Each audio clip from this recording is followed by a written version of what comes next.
Yo, happy Thursday, everybody. Man, what a day. What a day. What are you laughing at? Wall chain bags are down horrendous, bro. Horrendous. Yeah.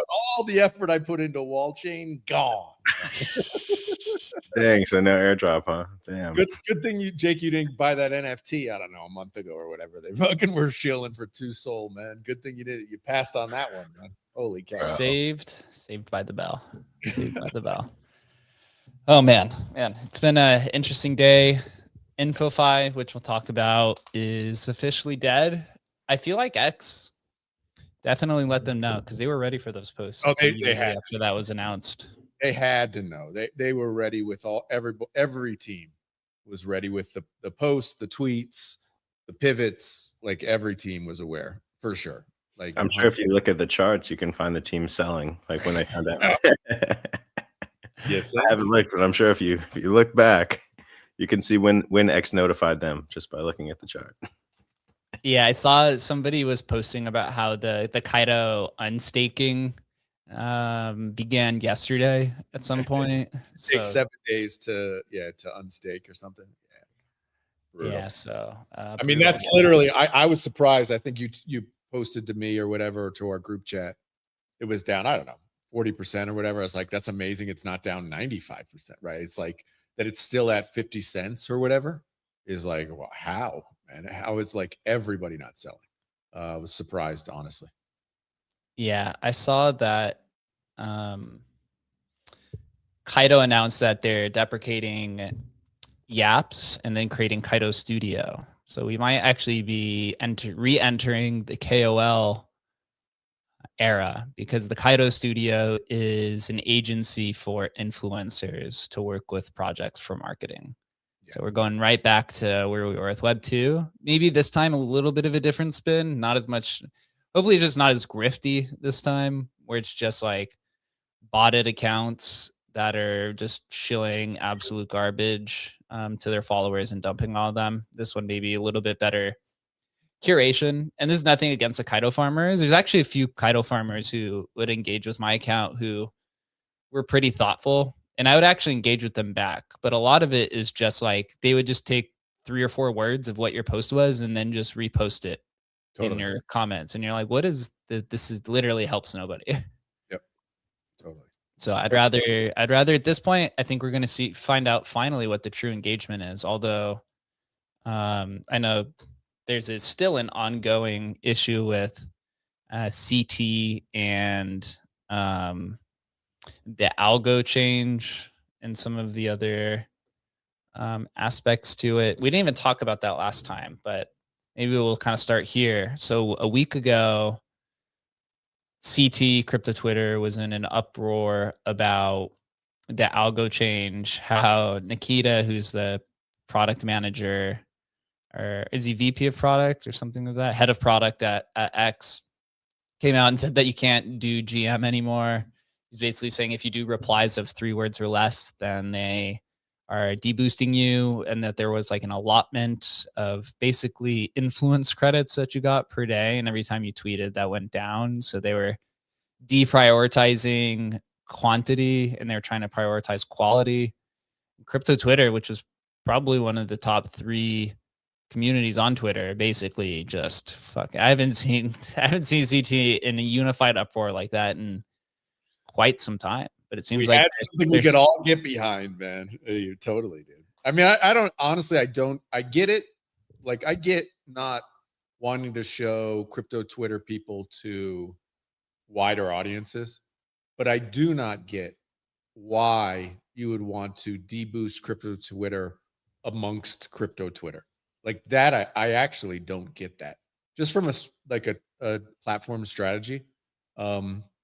Even if you're not doing it for money or whatever, you're still doing it because you like to see that people are engaging with your stuff. Like nobody likes to put out a fucking tweet and you see the number and it's like it got showed to 100 people. Like nobody likes that, right? So not showing it to like the people who are sub to you and stuff, deboosting, it's brutal for people. I mean, we see it across all platforms, this kind of move take place. But it's super discouraging to people in the space. There's no doubt about it. And crypto Twitter was super bummed. Yeah, so Nikita, and it's kind of ironic because they're trying to become like the financial app. And literally that day he said that they were deboosting crypto. They came out and said that they were doing smart cash tags. Right. Deboosting crypto and yet completely including crypto. Yeah. If you go to his post, he just posted the most tagged cash tags, and they're all crypto companies and crypto tokens, obviously. Yeah, right here, the top cash tags. So the top cash tags are, you see Bitcoin, XRP. Iron's like a Bitcoin company, ETH, XRP, GME. I mean, yeah. It's no surprise that CT is probably the premier one. I mean, maybe unless you say politics and maybe sports is kind of its own thing, but it's like that's the home. And I don't think you want to lose crypto Twitter. I think that would be just absolutely drastic for X. It would probably implode if that happened. I don't know if they would care. I mean, they don't really care. It's been dwindling forever. But it is definitely the most like the segment with the most economic power. Yeah. It's definitely like, one of the richest segments of the online population. So very strange to kind of just slight your probably wealthiest and almost like biggest power users that have been on this app for a decade. Maybe it feels like there's nowhere there else going to go. And that, we've seen that kind of play out a couple times now where it's like, whatever. There's Threads for a minute. There's Nostr and there's, Farcaster, just basically big zero. And they realize, no, we don't even have to play with these guys. They're not going anywhere. That may be, there's a kind of strategy. I don't know. Yeah. So today, Nikita basically said they're revising the developer API policies. They're not going to allow the API use for anybody who's rewarding posts. Maybe this actually helps creator payouts as well. I wonder if it was actually messing with creator payouts because you're doing all these kind of slot posts and now they have to basically rewrite the algorithm to make sure that creators are getting like authentically getting paid versus these kind of like raids and things like that. But I did see a post from him where he said that Kaido and a handful of these InfoFi platforms were paying them millions of dollars a month, and they basically said, "Yeah, we don't want this on our platform anymore." But this leads to a question where I saw somebody posting about this. X has so much influence that they could literally destroy an industry in the matter of one click. I mean, they also have basically insane political influence where a few tweets can sway opinion, right? So maybe that's even more valuable than markets and industries. But where does X go from here then? Do we think they're too powerful in their centralized control? Are they actually going to be able to become the everything app, or does the AI slop just find a new way to introduce itself onto the timeline? Slop's going to be there. Like there's no denying. I mean, just look at your fucking replies. I don't even know now. It's like I just don't trust anybody. I don't know what your guys' strategy is. I click on the profile. If they've written like a detailed response and they don't follow me, I instant mute them. I don't know. Are you guys doing a similar strategy to that? I only respond or reply to people who either follow me, or if it looks like their tweet was like actually thoughtful and not just like an AI written thing. Like, I mean, I follow people who literally have 5 followers, 100 followers, 500. If you are a normal person on the other side and you just continue to engage, then I will probably follow you. But it's hard to find because it is it's so algo driven and so much and so forth. But maybe this changes now. We'll kind of won't be able to evaluate the true ramifications or how drastic the Kaido farming system was till maybe 3-4 months from now, when we have a few months of data and to see how many posts are not getting responded to as much, or maybe it'll even be easier to identify people who are botting their own post. Whereas before, all the posts were just being botted by AI or by Kaido farmers. I don't know why they don't put on some sort of button where it's just like, I think this is a bot kind of where we could just tag dung, dung, dung, and automatically kind of shadow ban these bots. I mean, I don't know why they don't do that. Seems like right now would be a great time to do it, but maybe the bots are going to get better and figure it out anyway and just pivot. I don't know, man. But it's certainly the timeline, the replies have gotten so shitty now. Well, last cycle it was like they were clearly bots. Now it's not so clear, which makes it worse, right? Because it's like now you just don't trust like anything unless you like know the person, which makes it like, so there's 20 replies and you're like, oh, this is all fake. You don't even know if anything's real. I don't know. Yeah, I don't know. The bots are definitely going to keep on getting better. Everything is going to be AI slop. I mean, me and Adam were talking before the show, but just look at these girls, these e-girls that are all AI generated, and you can't even tell the difference. And it's random foreign middle-aged man on the other behind the profile. That seems to be the number one thing that people want. They want to cosplay as women so they can get brand deals and things of that nature.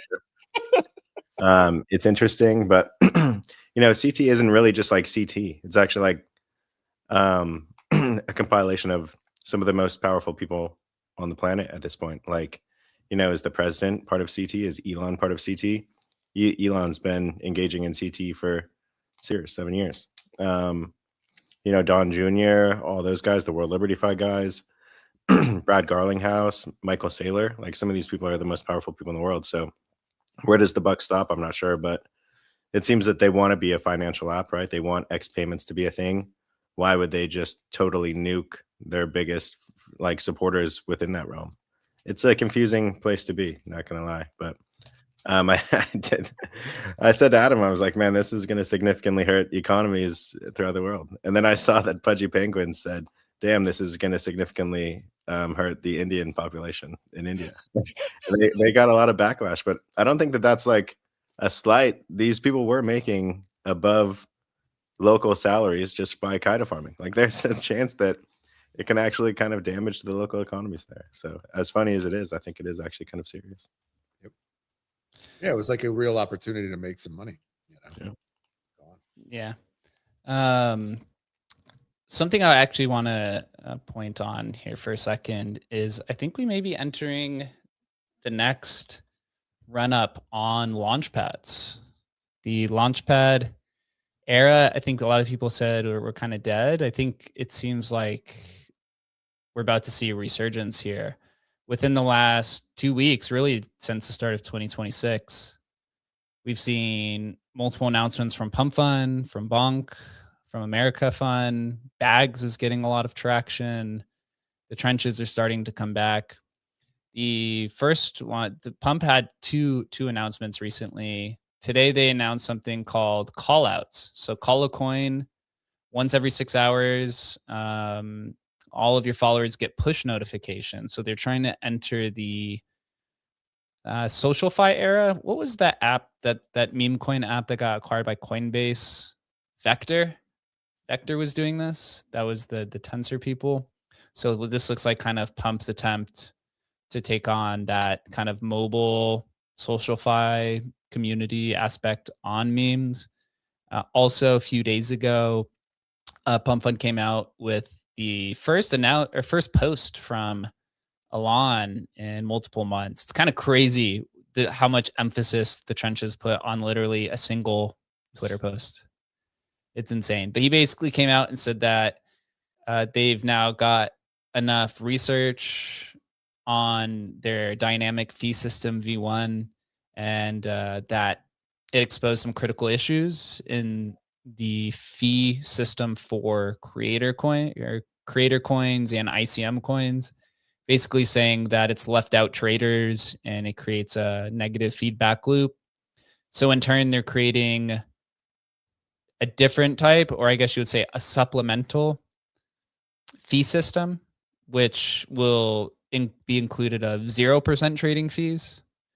And then also you're going to be able to split fees between 10 different wallets for CCM and ICM and meme coin communities who have multiple project owners that exist, as well as I think there's a few other fee mechanisms that they're adding. And in turn, Bonk Fund came out yesterday and basically said that they were doing the same thing with a little bit of different. They're doing no creator fee tokens, so 0% trading fees, or maybe it's just the platform fee. And so no creator fees, and then 0.3% swap fees. And then all of those swap fees go into the compounding liquidity pool, which this is what Pump Fund was. Pump Fund V1 was 0.3% swap fee and no creator fees. That was originally what it was. And this is supposed to appeal back to the traders who have been kind of up in arms about not taking part in the Pump Fund ecosystem, as well as other trading ecosystems, because the 1% fees are just not sustainable for the trenches. Alongside that, America V2, the USD1 launchpad, has migrated or moved from Radium to Meteora.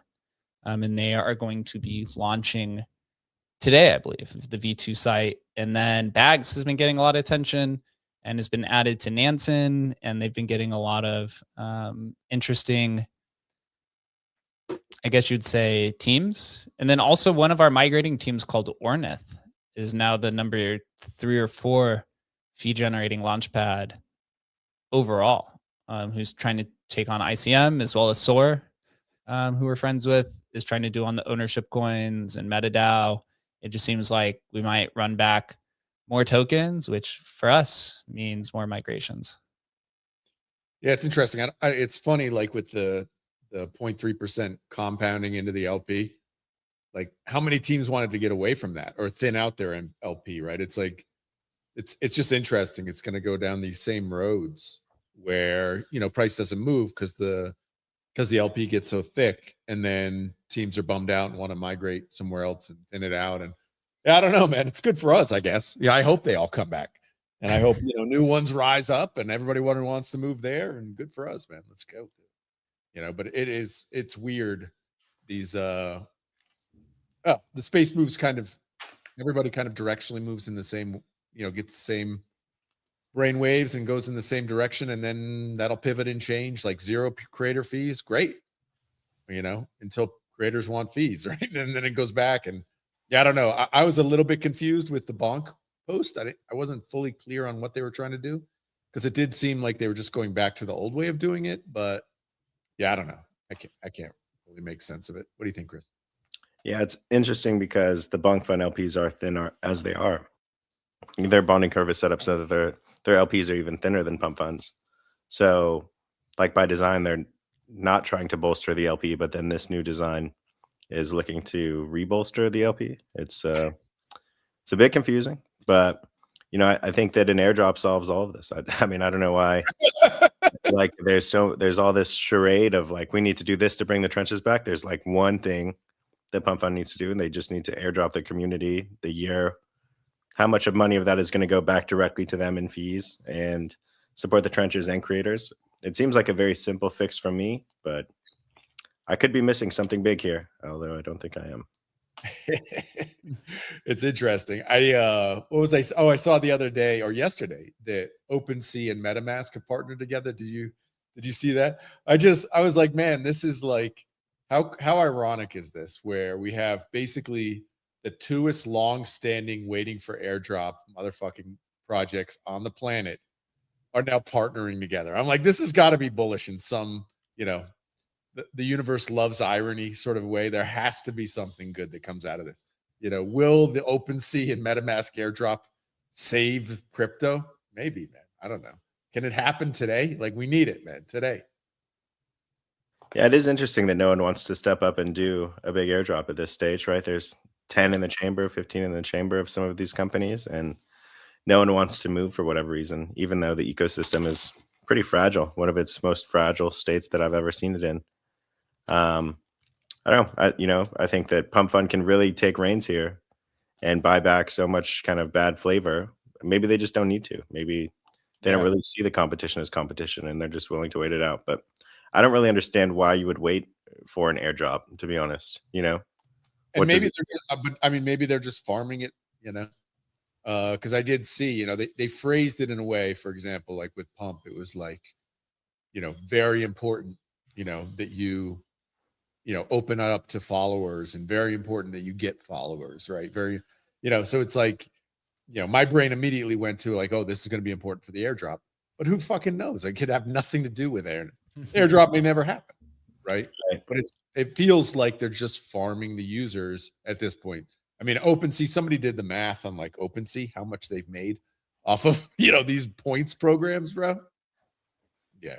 It's crazy points still are around and exist. Remember, we were going to do a points program until that kind of fizzled out and died. And they're like, that meta is over.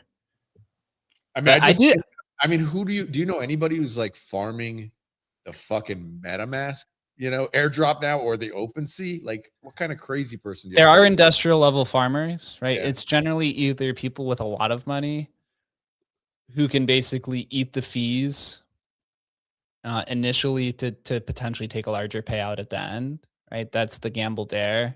And then it's generally people from low income areas who have time on their hands, and, making a few dollars an hour is generally more than what the average wage is there. So it's generally those. It really kind of cuts out the middle income people because it's very time intensive, right?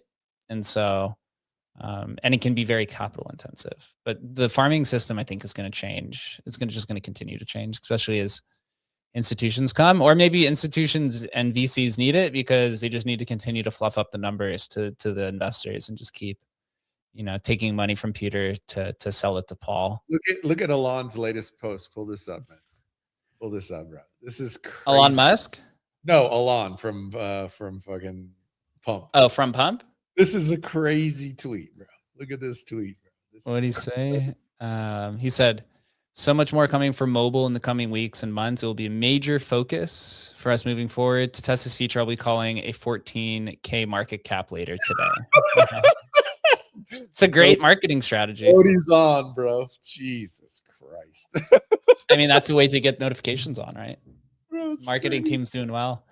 Honestly, with crypto, the more you lean into the absurdity, the better it is. That's just how this industry always is. You try to move away from it, and it never works. I mean, look at Base yesterday coming out and saying Basically, we're dumping SocialFi to focus on becoming a trading platform. You could literally never leave the casino. Trader first platform. You could never escape it, man. You can try to repurpose it to fit your narrative, but you just can't leave it, right? Like for Elon, the casino is pumping tokens, right? And so how do you get the attention back? Start pumping tokens, right? But you obviously have to do it in your way. It would obviously be egregious if he's buying the 14K token beforehand, right? And then selling it. I would hope they're not doing that. But if it's just him calling tokens for everyone else to profit and stuff, then, you know, people are definitely going to get wrecked, but they know what they're getting into and that kind of stuff. You should know.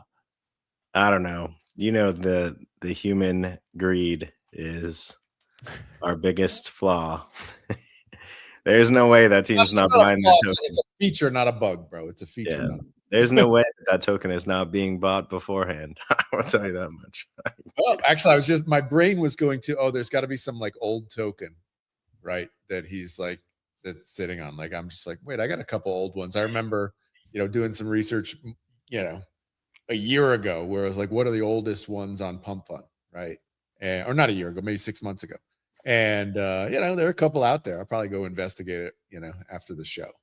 Go buy a little, get a little in. Yeah. I mean, he's definitely aware, right? If you're the company, you know what the flows are coming into these tokens, you know who the market makers are, you know these FNF groups, you know basically what everything is going on. But going over to like Base and Jesse and them say they're moving to a trading app, does that mean that Zora is officially dead? They're finally abandoning it and focusing on what Coinbase should be doing this whole time, which has become basically the Charles Schwab or the Fidelity of crypto. Maybe they realize that Robinhood is really on their heels or even has superseded them in the crypto sense and that they need to get back to it to compete. Man, I don't know, man. It did feel like they waved the white flag on SocialFi, which, I mean, good. Should have happened like 6 months ago. I don't know. Just like Jesse kept leaning into it and got tremendous pushback on the timeline, but kept leaning into it. And this maybe is like, okay, yeah, we were wrong. But it's not satisfying, right? We want to see Jesse like get fired and fucking Brian be like, you were wrong, Jesse. You're out of here. Goodbye. Instead, it's like, oh, pivot. Ugh. I don't know. I think I was joking. I think I said it in our chat. I was like, Coinbase sucks at this. Honestly, they really do suck at this. They fucking suck. Yeah, I don't think Jesse can do anything to lose his job. I don't know what he has on Brian, but he has the staying power of something that I've never seen. Yeah. I don't know. I used the Zora app. I thought it was pretty cool. I thought it was the closest iteration to where we're going. It's funny, these decisions always happen at the worst time.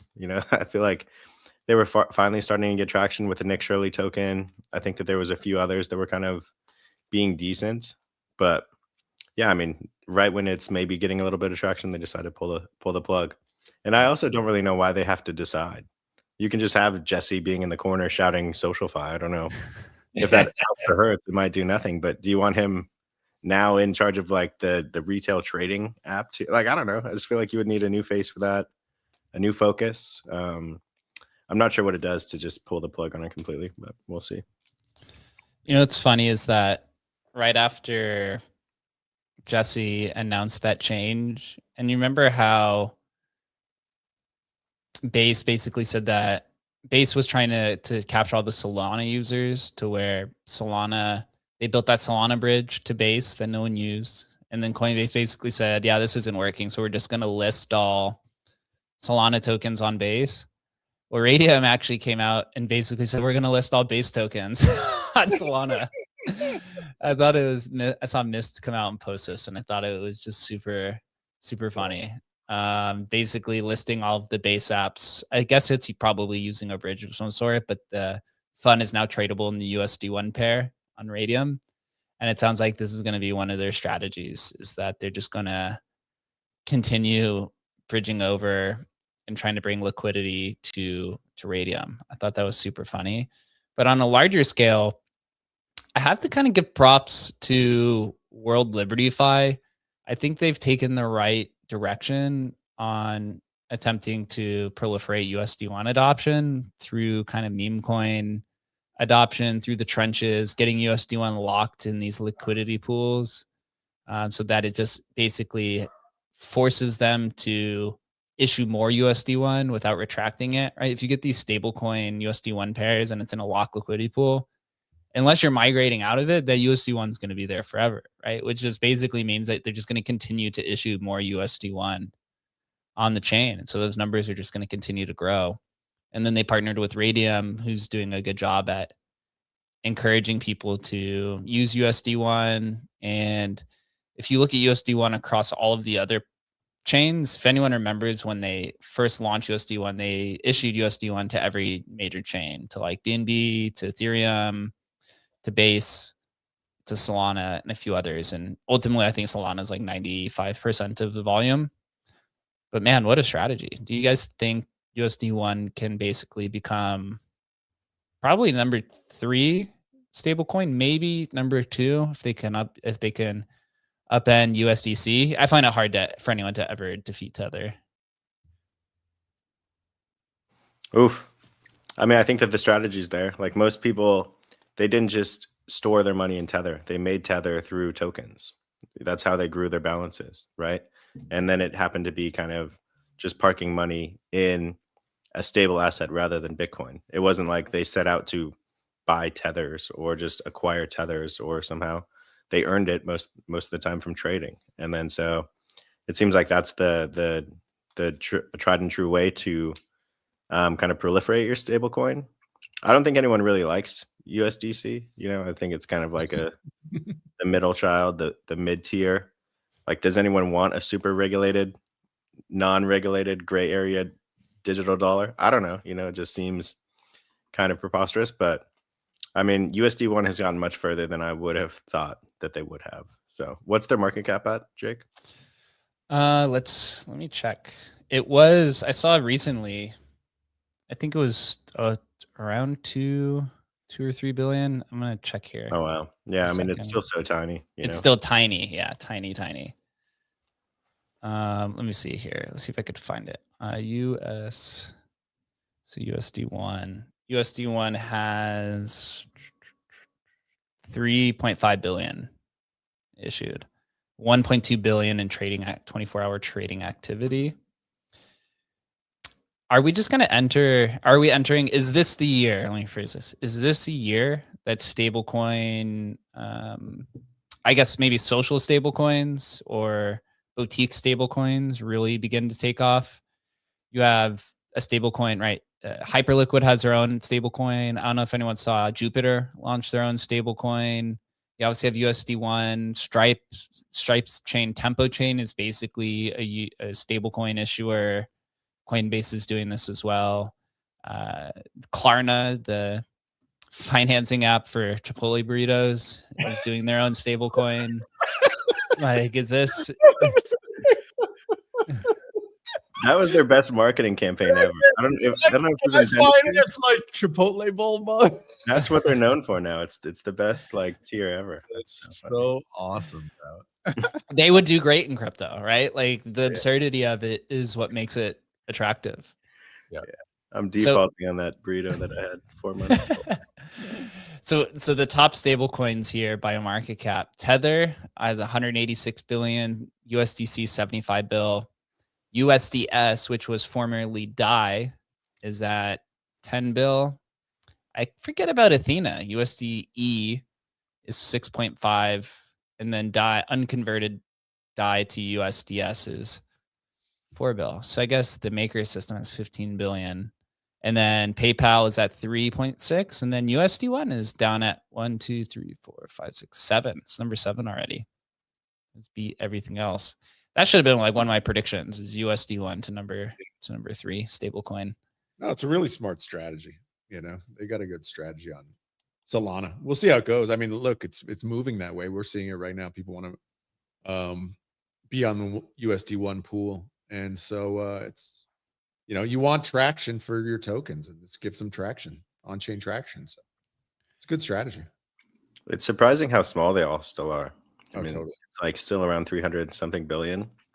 Like there's only 180 billion in tethers out there. Like look at the market impact that they've had. Look at the global knee-jerk reaction from the, baking cartels across the world for 180 billion in tethers. That's, I mean, it's a significant amount of money, but it's not, I mean, these central banks hold trillions of dollars, not even close. Yeah, I agree as well. So checking into our ecosystem, man, we've got a bunch of updates already grinding. Checking in on the migration activity, doing pretty well. We're actually forming a January 27th migration group as well. Should be some good teams in there, as well as working on some big migrations. If hopefully those can land. We have completed the first Meteora migration that ended on Tuesday. Congrats to the Trisigma team who completed. Ubi's at 64%, Ori at 52%, Hosiko at 47%, which is the first USD1 migration. Opus on a major comeback to 35%, and then all the way down fourth. I know the Sendit migration, they have 50% of their tokens locked, as well as the Hyperswap also has 50% of their tokens locked on Believe, the Believe app people. So this is going pretty well. Migrations to continue. Lots of inquiries recently. There's still probably one per day, at least one or two. I think it's, I don't know, man. I think this is a winner. I was talking with like some investor VC type people, and they're asking about migrations, and they're like, well, like, do you ever end? Like, is there ever an end of migrations? Do you because there's obviously only so amount of people who want to migrate. The question is, what's the potential market size of it? I think that's what makes it so interesting and attractive is as there's more tokens and more locked tokens, that's just more liquidity, which means more projects are going to want to migrate. You saw the chart where like how many tokens failed last year, whatever. It's like 25 million tokens or whatever. Bro, Yes. it's like, are we kidding? There's how many token launches are happening today on Pump Fund or any of these, lock liquidity launch pads. It's literally hundreds or thousands every single day. I mean, this is yeah. I mean, who knows? We're talking our own book here, obviously, but people want to move for better reasons somewhere else. I mean, USD1's the perfect example right now. Who knows what? Maybe it's the America Fund platform next, or who knows, right? But yeah, I don't know. I don't think it's going anywhere, man. That, and I think a down market or a slow market is probably one of the better times to migrate, but I actually don't think it's when people are thinking about migrating. It's when all other tokens are running and they need a narrative, or they ended up running and they want to keep the traction going. And so I think in these slow times, I think that we will see a correlation with migrate fund interest as the market actually picks back up. I think that makes way more sense than people looking to spark a narrative by themselves. I think they need like the energy, and that's when people are looking through their wallets and saying, all right, what do I have? What can we do here? Can we get a narrative going? Can we get kind of a spark back by migrating? And I think that we'll actually see more inbound when the market actually really starts to pick up again. And the platform's not even out of private beta yet, but it will be here pretty soon. The goal is to have it live next month. We're really trying to do our best to get that live. So then people don't even need us to do a migration. That's going to be crazy. And once we have that live, then we can start introducing some tokenomics and such. And yeah, it's going to be pretty fun. Just waiting for this one big migration. I think if this lands, then it's going to capture probably the entire crypto space's attention. I think it'll bring a lot more interest and focus to what a migration even is. So we'll see. One final note, we are working with a potential migration launchpad who just built their own migration, and they basically came to us afterwards and said, fuck this, can you guys integrate it? I don't want to deal with this. It's kind of funny because that was exactly what we said. They said it took them a month to build the migration, and then they didn't realize all of the management that comes with it as well for the teams. And I said, yeah, that's exactly why we think this is the most. Tried to warn you, man. Right. And for a lot of people, if you can't do it at scale, it's not worth the money, right? If you 100%. migrate one team that has 100K market cap and you make, $5,000 for a month of work, like that's not sustainable for a business. So you Yeah. have to do it. You have to be able to do it at scale. And a lot of the teams who tried to build their own migration product all went out of business. Believe app is now a social bet platform, I guess. I don't know. Adam went to the app and it was literally just a giant white screen with one face. It was literally two markets. It's the Pasternak market and the Nikita from X market. They're basically our only two markets, and no action, no nothing. It's literally a dead app with, as Chris says, a bunch of Indians clicking on it because it's got like 400 reviews now on the App Store, and I'm like, bro, they do not have 400 users. No way. But yeah, it's a total joke, man. It's a They literally burnt down $100 million revenue generating business to go pursue prediction markets. Maybe it's just a sign of youth. A lot of times when you're younger, you think the grass is greener on the other side, when the majority of time it's not. Especially they were first to ICM. Generally, if you're first and you have some sort of network effect adoption, that is really, really, really tough to beat. He had a good thing going. It's shocking to see the generational fumble. I mean, but how much did he make? Like, just as selling his own token. Like, what was there been? Have you guys seen any numbers calculated? Like, maybe he was just like, "Oh fuck it, I got it." I've seen somewhere between $70 to $100 million. Then honestly, I get it then, because it's like, oh, I could have I exit and then I could stop building this thing completely. Yeah, I mean, I get it. I get it if that's true. Like, I'm out. Why would I even build it? You know what I mean? Why would you even do it? Why if you can just walk away for the love of the game, Adam? Some people actually 3 like months of work for $100 million. Jesus Christ! Some people actually want to build cool products and maybe throw their their slip in the hat for a chance to change the world. But some people want to make $70 million and do nothing. Some people do, but not. I just don't even get, how the hell do you exit that much money at just building a fucking crap launch pad? The extractors. Two other things. We did announce Emblem Build from the agent hustle side of things. We did add counterparty and stamps for deposits and sends.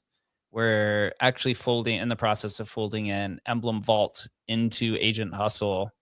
And so Agent Hustle will be the new platform to mint vaults, but you'll be able to do it intelligently. You just send your Rare Pepes into Agent Hustle wallet and you just say, hey, vault my shit, and it'll do it for you. You don't have to do anything else. So I think that's as simple as we could get the vault minting experience down. We've gone down from a 5-minute process of minting one vault to literally a 1 prompt tagline to mint. I think 7 vaults in a single transaction is what it'll be. So we're going there, and we're also moving to focus a lot more on the consumer level,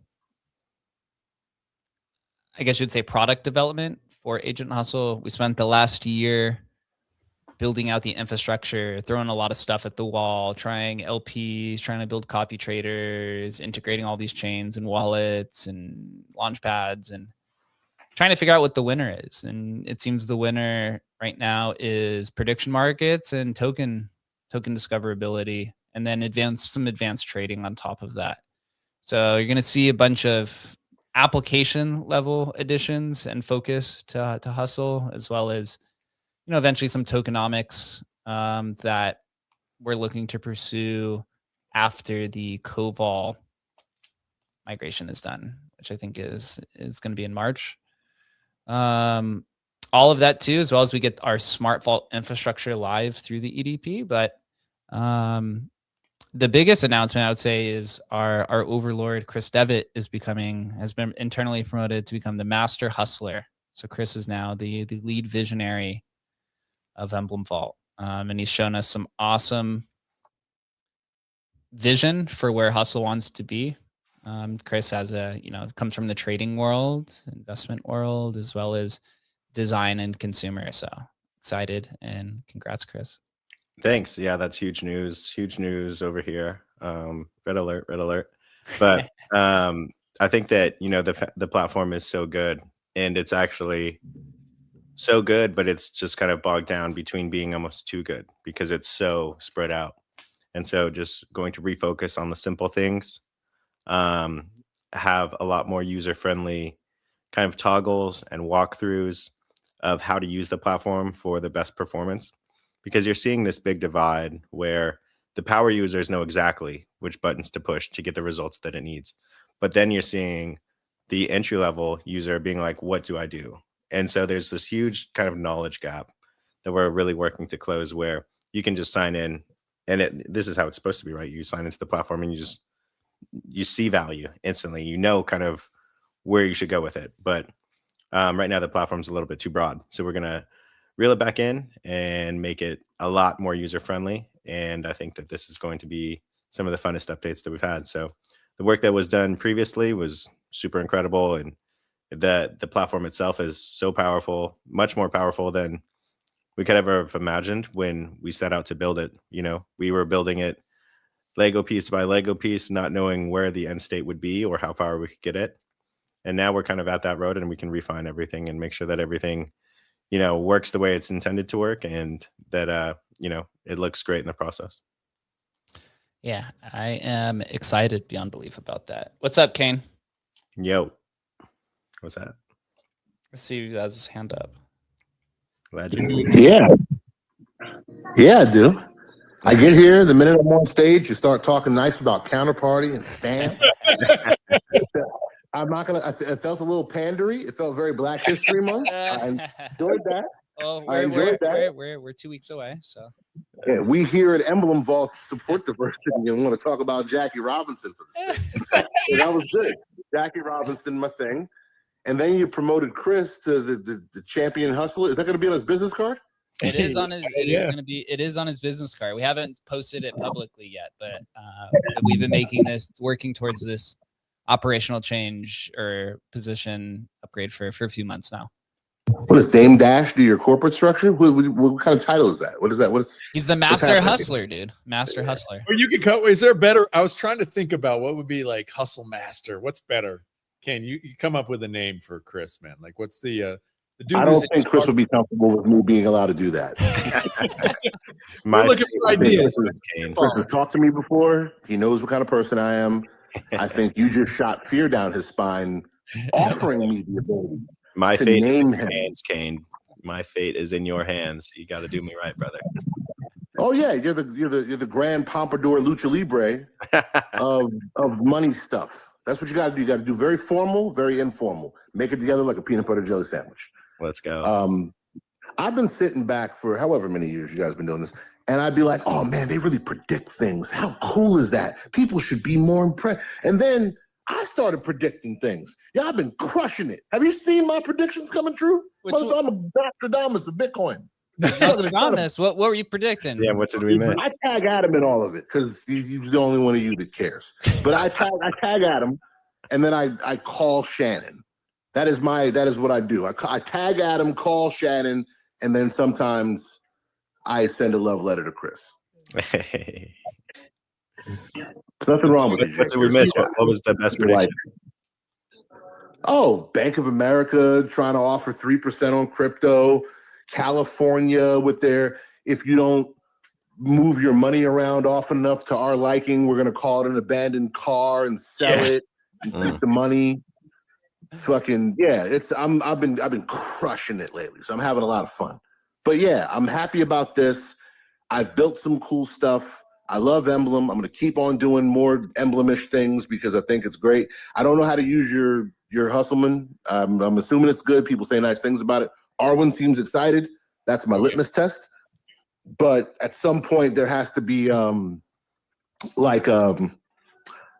see, people talk bad about the short bus, but the seats are nicer. Like, have you ever been on a short bus? Those are nicer seats. There's way less graffiti. That's why, Kane, that's why we promoted Chris. Chris is building. I built out the long bus the last year. Chris has helped build the short bus.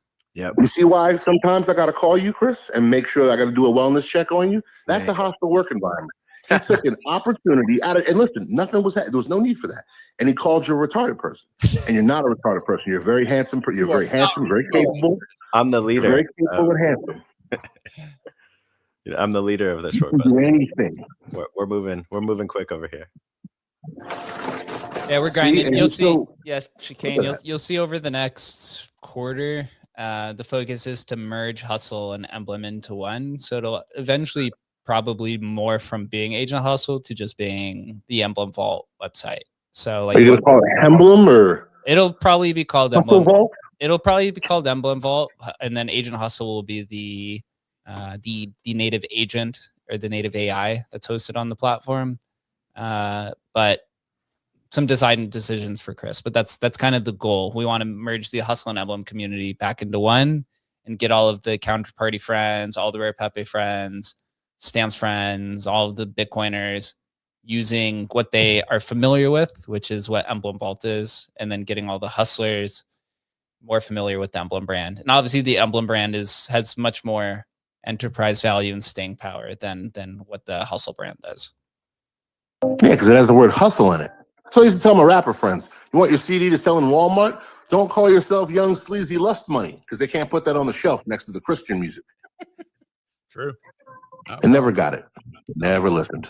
Yeah. So yeah, it's I mean, we've been building this, Shan's been building this for 10 years. And actually beginning next week, we're going to announce our Emblem developer platform. We've already allowed some users, some people private access to it. So if anyone is interested, please let us know. The Emblem developer platform, something similar to what Coinbase has, the Coinbase developer platform, which is a culmination of a bunch of SDKs and APIs, just a bunch of developer tooling.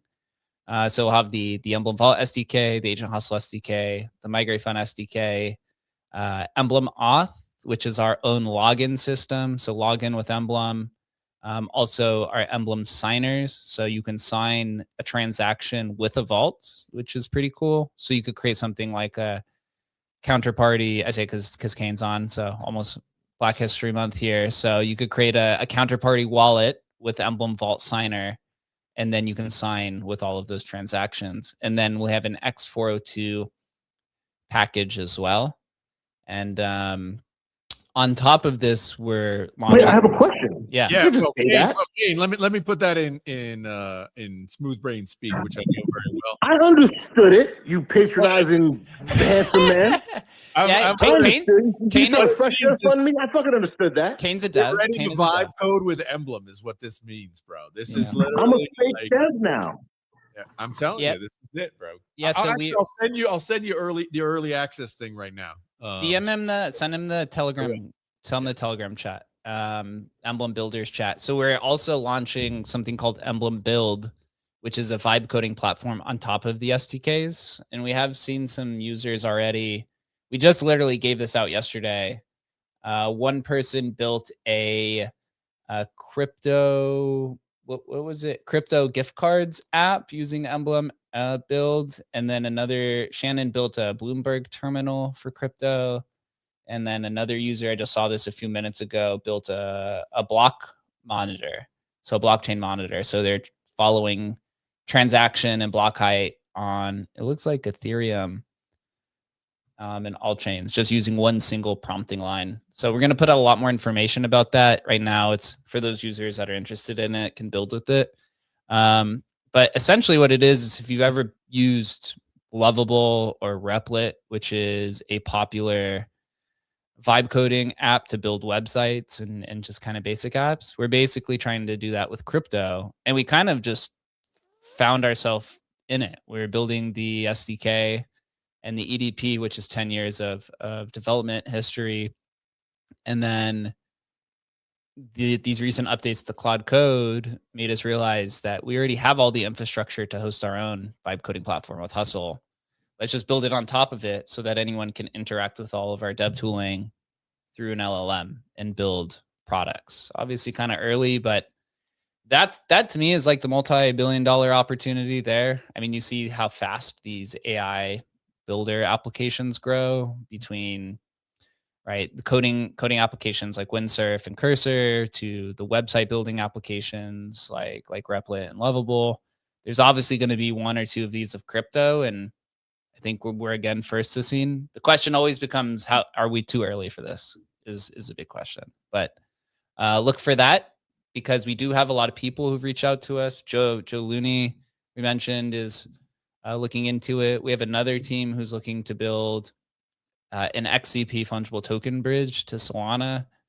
Obviously, Arwen has reached out to us to do something with stamps, and then there's a handful of other hustlers from the Solana side of things that are trying to build things for Solana. Or we integrated prediction markets with Polymarket, and I'm actually trying to vibe code my own prediction market app with it because I've never vibe coded before. So I'm starting from the ground floor. So if your people are interested, you can follow up with us for the Emblem build and the Emblem developer platform, but it will be live, fingers crossed, next week.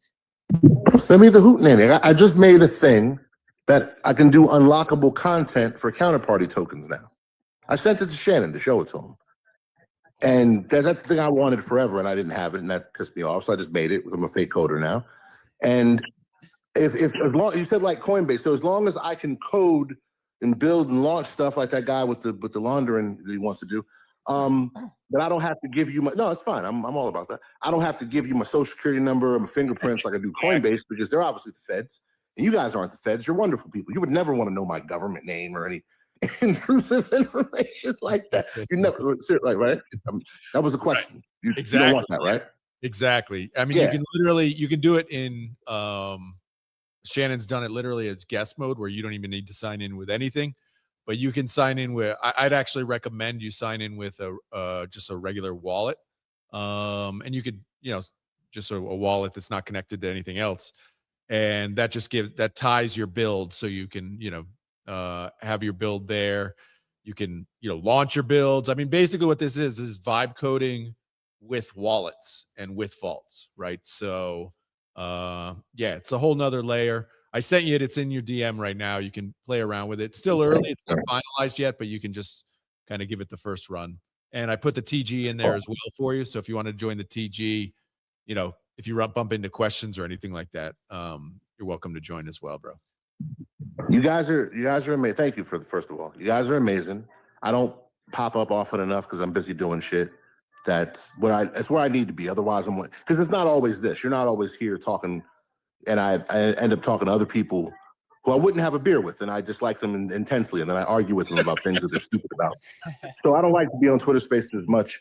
But there's a very, and I'm saying this because it's really important. I know I joke a lot, but there's a very foul wind blowing from government and from that weird bullshit LA man bun side of the crypto culture, where everyone's abandoning privacy, everyone's abandoning the things that matter, and they're seeking corporate overlord and VC approval for whatever their finger fuck ideas are, because their 10Ks ain't selling. So they'll sell their mother to a Burmese prostitute mill house as long as they can get back in the game and start fucking scamming again. And they'll sell our privacy first. And it's really, really important that people like it. I can't name lots of people that I think are like y'all. So you're the top of the pyramid that in my world of people who do what you do. And it's really, really important that you guys keep doing stuff like this, because one, we need it. Two, without you guys, it's mad corny out here. I don't know if you know how corny it is when you're not talking to each other, but it's fucking whack out here. I hate these people. They're all gross. I'm very mean to them. I'm very, very mean to them. I don't come in calling everybody handsome and being nice and then letting Adam try to you try to fucking mansplain me just now? Try to mansplain me with his big face? Try to mansplain the shit out of me? If there was an HR, you'd be in it right now, buddy, right in the conference room, talking to you about mansplaining me with your big face. And you look like you sell insurance in Peoria. I meant to tell you that last time I saw you. But anyway, yeah, you guys are great. I love what you're doing. I'll jump on the hootenanny and start putting some who's in your coderificness. Awesome. Thank you for making Shannon quietly change the name from Hustle, because Agent Hustle sounds like someone who sells machine gun parts in Reno. I don't know what that's about. So Maybe- making an emblem again, so I'm not Chris confused. wants to rebrand. If Chris wants to rebrand or not, that'll be up to Chris. We got some cool Well, stuff. he's not going to rebrand if you're calling him fucking Harry Hustle and captain of the Chancellor Hustlers, and you're trying to add him to it like it's Dungeons and Dragons. Don't do that. Don't do that. Make him a COO or something. Chris, I might be a representative, but make them give you a fucking real title, bro. Come on. I don't want to negotiate for you. Come on. I can pick the title. Don't you worry. I got it. I got the title. Yeah, get it. You know what? Take one of their fucking titles. Make them make up a fucking fake title for They don't themselves. have titles themselves. So Yeah, we No, they have titles. So I've heard them. They have titles. They don't say it around you. They have titles. we we realized over the last year the product stack's gotten quite wide with all these different brands, right? It's all been kind of organic as all of it's unfolded, but we are going to put a focus in aligning everything over this next first half of the year to get back to the basics, right? Which is the emblem brand, which is known around the industry, and to unify all of the communities. It's been really hard, right? It's not an easy process, but yeah, it is the goal. And we know the emblem brand that everyone loves. So Well, Jake, I gotta go. I gotta go because you're talking about how hard you are and bragging about your good product stack, which was that was mad unsavory. You shouldn't be allowed to do that. HR for you too, gentlemen. Have a great one. Happy New Year. I love Emblem Vault. You guys are the best. Happy New Year, brother. Always a good time hearing from Kane. Right. Yeah, man. Yeah, probably wrap it up here. It was a good conversation as always. The hopefully now with Kaido done, it's gonna be easier to find friends, get back to some of the good marketing ways, and continue to build some auto products. If you're an interested builder, reach out to us. We'll add you to the Emblem builder community. Who's, again, you don't even have to be a technical person. You just have to have the interest of wanting to build cool things. Until then, everyone have a fun and safe Thursday and weekend. Go Broncos for the weekend, as right. Hustle is now a Broncos Bowl, apparently. So Yeah. we're going to take on Saturday, hopefully. Godspeed, and see everyone soon. Later, guys. Later.